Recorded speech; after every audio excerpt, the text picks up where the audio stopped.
I really don't know much about Gambit, like the character himself and the general opinion of him. Is he still popular? Is he overrated? What?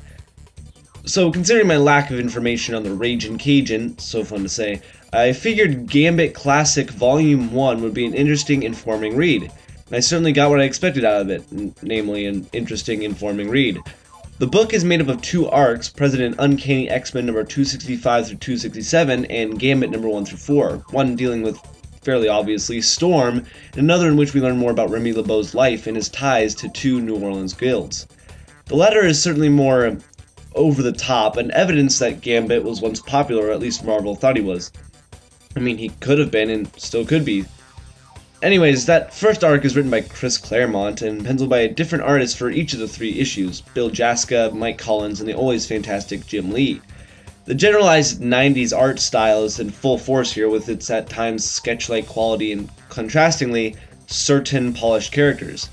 This first arc, really a Storm-centric affair, marks the first appearance of Gambit as the protector of a recently transformed child Aurora, and her struggles with the Shadow King and Nanny and Orphan Maker.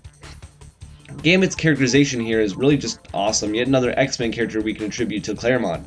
But the first, shorter arc really just feels like a precursor to the more personal and longer Gambit title arc. The history and lore of the New Orleans Thieves and Assassins guilds, Gambit belongs to the former, seems a little far-fetched and fantastical and just doesn't seem to fit an otherwise cool idea.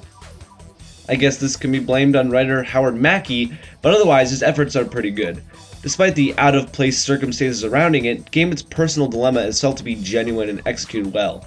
The complication of a dynamic like Rogue puts a little bit of love interest into the story, and the dramatic dialogue full of Gambit's French words is engaging if not a little less than natural.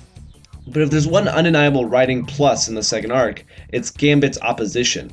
Considered a traitor by the Thieves and the same old enemy by the Assassins, Gambit's Wolverine-esque ferocity is just badass, for lack of a better term.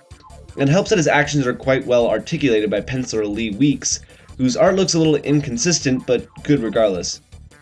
Actually, it's kind of convenient that I would say that, because transition, Gambit Classic Volume 1 itself is like that, inconsistent and good regardless. That former trait is unavoidable considering the number of writers and artists contained in this book, but it doesn't really hurt the book.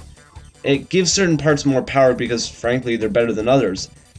And it almost goes without saying that this would be a great read for Gambit fans, the unknown number of them, and a convenient starting place for those looking to learn more about Remy LeBeau, Gambit, the Ragin Cajun.